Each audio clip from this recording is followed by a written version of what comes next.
back after a staycation. Despite what you may have heard, Megan and I did not go to Iceland. We stayed at home and did a whole bunch of yard work. We did travel a little bit. Went down to St. Louis to go see Tool on Friday, which was kind of a last-minute type thing. We saw that there's some tickets still available. We didn't really care if it was nosebleed seats because when you go see Tool, it's all about the light show. And what a light show they put on.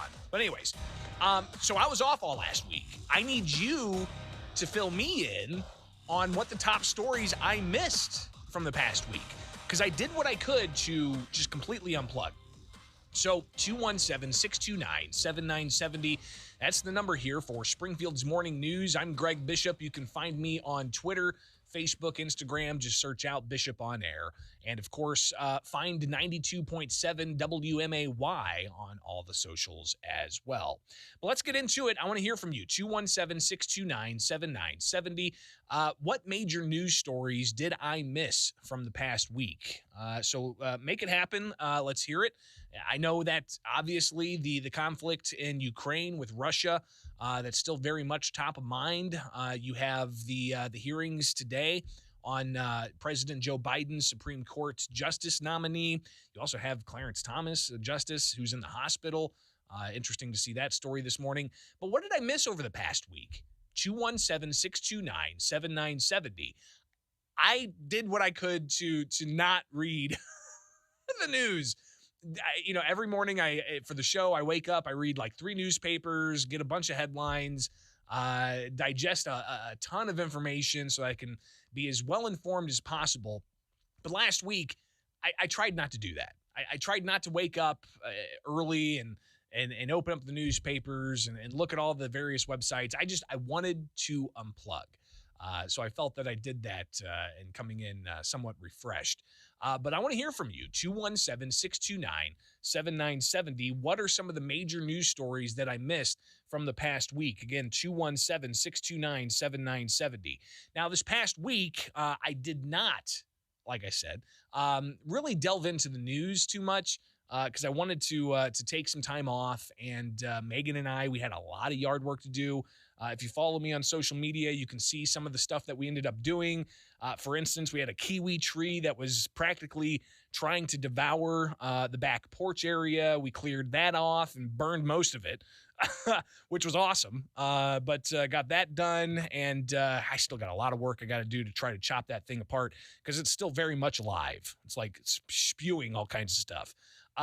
Water and juices and whatnot. But we also had a whole bunch of mulch delivered, and we spread that around, and I set up like a sprinkler system. But then we went to go see Tool in St. Louis Friday. And like I said, we got nosebleed seats. Megan and I had a great time. No vaccine checks, no mask mandate in St. Louis, and the light show was just fantastic. Everything you'd expect a Tool show to ultimately produce. And the lasers, just gorgeous. We were all the way in the back, but we had just a beautiful view of just how immaculate Tool can put on a show. So definitely enjoyed that. It was nice to get back to a concert because Tool was one of the concerts we were supposed to see before the pandemic hit. And then it hit, and then Tool canceled. But also installed some kayak racks in our garage, went to the St. Patrick's Day parade, walked with the station vehicles, saw some great faces out there. I trained for the half marathon, did a 11-miler, and then more. So a lot of different things we took in last week. But one thing I didn't do was I didn't pay that much attention to the news. So what are some of the major stories? 217-629-7970. That's the phone number. And I want to hear from you. What major news stories did I miss?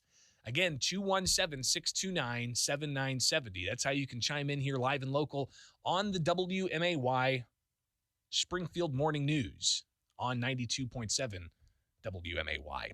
All right, so your call's next. What major news stories did I miss? Again, 217-629-7970. We'll take one here to kind of wet the palate a bit. Good morning. You're on WMAY. What stories did I miss?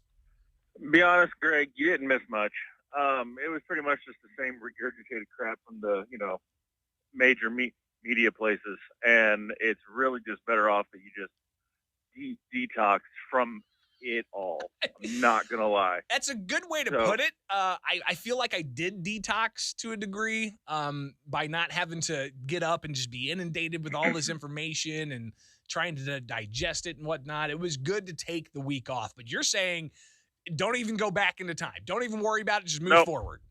it's not even worth it. The real thing that happened last week was more or less sports, and you're not a fan, so don't even worry about it. Well, yeah, apparently a lot of people were upset yesterday. The Illini didn't advance. Is that right? Yep, yep. They won the first round by the skin of their freaking teeth. They were only up in the game for like 45 seconds, and it was the 45 seconds at the very end that they were up, and then they advanced to the second round, and then kind of got creamed. So it is what it is. Like I said, the only really thing that mattered is sports, and there's no sense in it, to be honest, Greg. All right. So, well, I appreciate the insight there, but maybe some of you have a different take. What major news stories did I miss from the past week? We'll get more of your phone calls here on WMAY with Springfield's Morning News. I'm Greg. All right, back with your phone calls at 217-629-7970. What major news stories did I miss over the past week? Well, I was off on a staycation, doing a whole bunch of yard work and trying not to pay attention to any of the news. Because when I take time off, I just need to decompress and get away from it for a bit. But I'm back into the meat grinder and taking your calls now about what I missed when it comes to headlines. 217-629-7970. It is Springfield's Morning News. I'm Greg Bishop. Follow me on Twitter, Facebook, Instagram. You can find more Bishop on Air. Just search it out, all one word, and we can connect that way. Good morning. You're on WMAY. What major news stories did I miss while I was gone? Well, I don't know if it's a major news story, but it is local. We missed you at the council roundup. Well, I mean, we'll be back with that, of course, this week. Anything happen that you're familiar with from the council meeting that I need to catch up on? I actually went down there myself and spoke because they were having the collective bargaining agreement for the firefighters local to vote on whether or not firefighters off duty could smoke recreational cannabis. And they have a no tolerance policy for like your police, first responders, heavy duty equipment, CDL, that type of thing. And our concern was also firefighters use off duty because we believe it's unlike alcohol. It can stay in your system. So it was mainly a concern for the safety of citizens and also the safety of firefighters. But they all voted yes in favor of it for them to use it, except for Alderman Joe McMenamin. He voted no. Yeah, and I think just to make sure, I mean, it's not just smoking it; it's also the consumption of CBD, which could leave trace elements of THC. It doesn't make you high, but it could still, the relief that people get with joint pain and a variety of other things. There could still be issues with THC being found in the system. I appreciate that. No, I appreciate the call. Good to remind myself that that's something I missed last week. So they ultimately did pass that out of the city council. And of course, we'll have the council roundup back on Wednesday here, live and local with Springfield's Morning News. Good morning. You're on WMAY. What major news stories did I miss in the past week? I don't know if it's major, but it's in this week's Illinois Times. There's a female from Springfield who's a tenured law professor at Yale who went to Springfield High, got the best grades, but was denied being named valedictorian. And somebody else has made a movie about her that they're going to show at the Hoagland in a couple of weeks. Oh, wow. That's cool. No, I like that. That's pretty neat. I didn't see that. I'll have to pick up the Illinois Times and read up on that. Scott Reeder's column. Yeah, one of my former colleagues. Right. So yeah, I'll have to reach out to him and see if he could talk more about that. I know he's been busy over there with the Illinois Times. Appreciate that. 217-629-7970 is the phone number. I'm surprised nobody told me that I missed Jussie Smollett getting out of jail.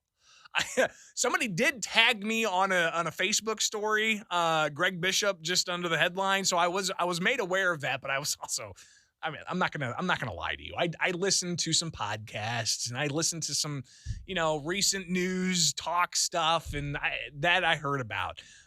And It just continues the saga as Jussie Smollett was released from jail pending an appeal. So I did hear about that. But what else did I miss from the past week? 217-629-7970. That's how you can connect here live and local with Springfield's Morning News. I'm Greg Bishop. Good morning.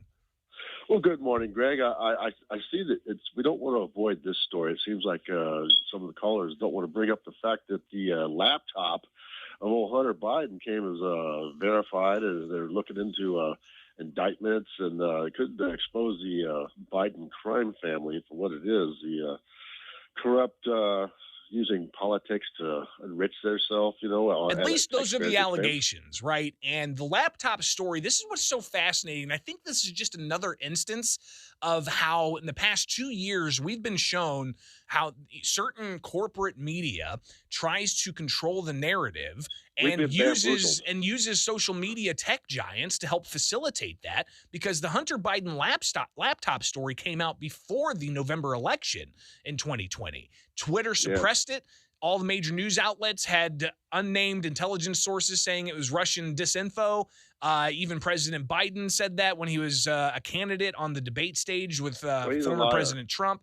But the questions I think are resurfacing because Hunter Biden apparently paid a tax bill or something to that effect. So now the New York Times, which refused to cover this, they just discovered it. Yeah, they just discovered it, and they found sources to verify it. So yeah, and that's a story obviously that I saw pop up in the ether and couldn't neglect reading up on it. But obviously that's going to be something I think if the FBI is continuing their investigation into Hunter Biden and you've got questions about whether or not the Biden family was profiting off of then Vice President Joe Biden in his office, that raises some substantial questions. In particular, the role of Ukraine and Burisma in all of this. If you haven't followed up on this story, it's quite the rabbit hole, but again, it shows that what the corporate press was trying to say was conspiracy theory and Russian disinfo. It wasn't necessarily the case. And you got to think about what the consequence was before the election of big tech censoring that story and not allowing it to spread as a news story should be able to. Real quick, good morning. You're on WMAY. What major news story did I miss while I was gone? You're on the air. Good morning. Going once. Going twice. Gonna go over here. And all right, that's it. That's all we got. It's now 8:30. I'm Greg Bishop. This is Springfield's Morning News on 92.7 WMAY, Springfield's News and